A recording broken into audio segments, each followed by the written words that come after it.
Perfect. So let's delve deep into these standards, right? And I think you Yeah. kind of started to touch on it a little bit when you were explaining the difference between when an algorithm is selected versus these standards that are coming out. But so why are these standards so important? It sounds to me like it's kind of what is needed to go from maybe theoretical or science to actually then going into production, into commercial solutions and so forth. Did I get that right? Or is there Right. some nuance there that maybe we should I think delve deeper? it actually boils down, Francis, to the point I made earlier, and to your question of why this asymmetric algorithms, right? Yeah. And I called out that all communication of data uses asymmetric encryption or asymmetric algorithms and cryptography, and that's what is broken.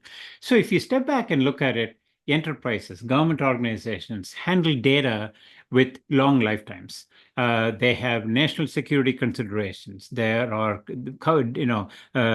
shielding critical infrastructures, valuable IP, data that has time value or sensitivity, for you and I, like PII, right?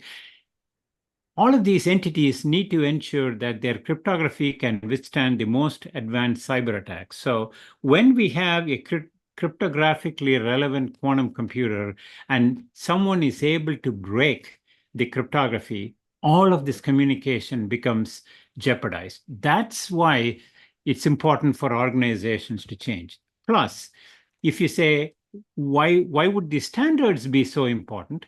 The question then comes to how can they adopt standard and proven and established algorithms that they can enterprises can adopt and use to make this transition. That is where these standards come in, right? And so using standardized algorithms enable these enterprises to begin and even complete their quantum safe journey. One point I want to call out here is I did talk about data being compromised and all that.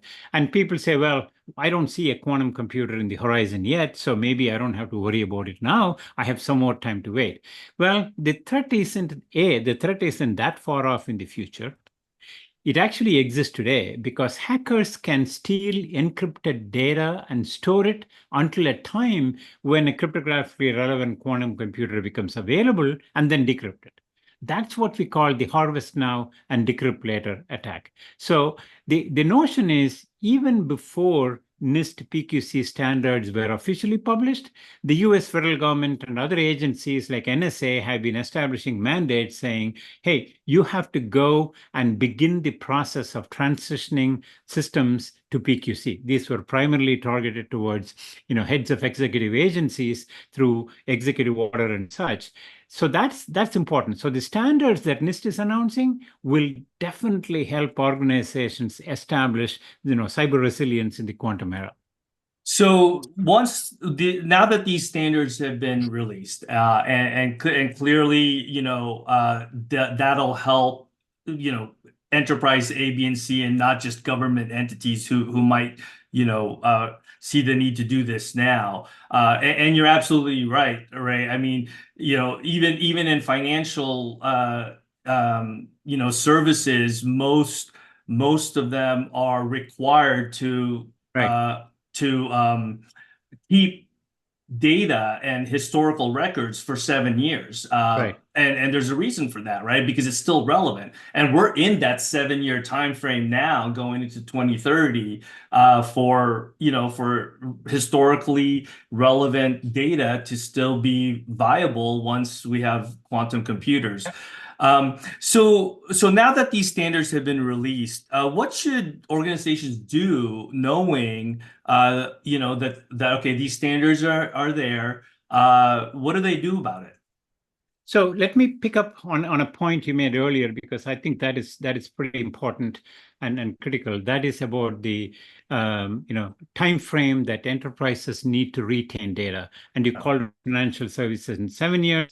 Healthcare is probably a longer time frame. And then there are, IP that companies have that really have a lot more longevity. Patents have much more importance, and some critical design information, drug discovery information. I can go on and on about data that has longer than 7-year time value, right? Now, keep that 7-year thought in mind, and then juxtapose that with when are these quantum computers going to be available? And you indicated that it's around 2030 time frame that it's going to be more and more business viable, and you see some utility values coming out of that. Even if it is in the early 2030s, that gives us about 8 to 10 years at most time frame. Now, history is, if you go back and learn from history, you find that our previous migration or conversion or transition to other cryptography algorithms have taken 7, 14, 15 years, if not more, right? So that's where our sense of urgency comes in. And so now to answer your question, what should organizations be doing? The question is, if they haven't already, they should begin the process of at least cryptographic discovery. It is important to know where your cryptography is at, what needs to be replaced, what the dependencies are, etc. And this is not just about business applications that you have, but it should also be extended to the IT network. And here is the crazy part. Cryptography can reside in source code, third-party services, commercial off-the-shelf products, cloud-based services, database components, operating system, hardware, IoT devices. I can go on and on, right? There are so many of these, and each one of them has its own lifetime. What I mean by that is, IoT devices or any hardware-based encryption that occurs, it takes a long time for us to roll out hardware because there are cars that are driving there that have old encryption still embedded in them. How do we change that? So the time factor varies for each of these. In addition, once you have an inventory, enterprises should prioritize which changes to make when. Not everything can be done at the same time or needs to be done at the same time.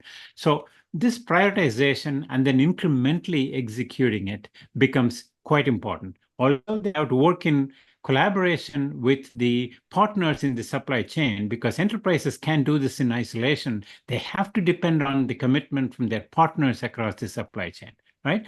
Now, this whole thing cannot be done without automation of these technologies. That's a key point I want to bring out because it may be overwhelming when you look at all of this, but we definitely should have automation assist, enable, and support these transitions. So at IBM, we have a well-defined approach or methodology for enterprises to take on this journey and a comprehensive set of technology capabilities that will address the discovery, that will address the prioritization, ongoing observation and compliance, as well as appropriate mitigation and remediation.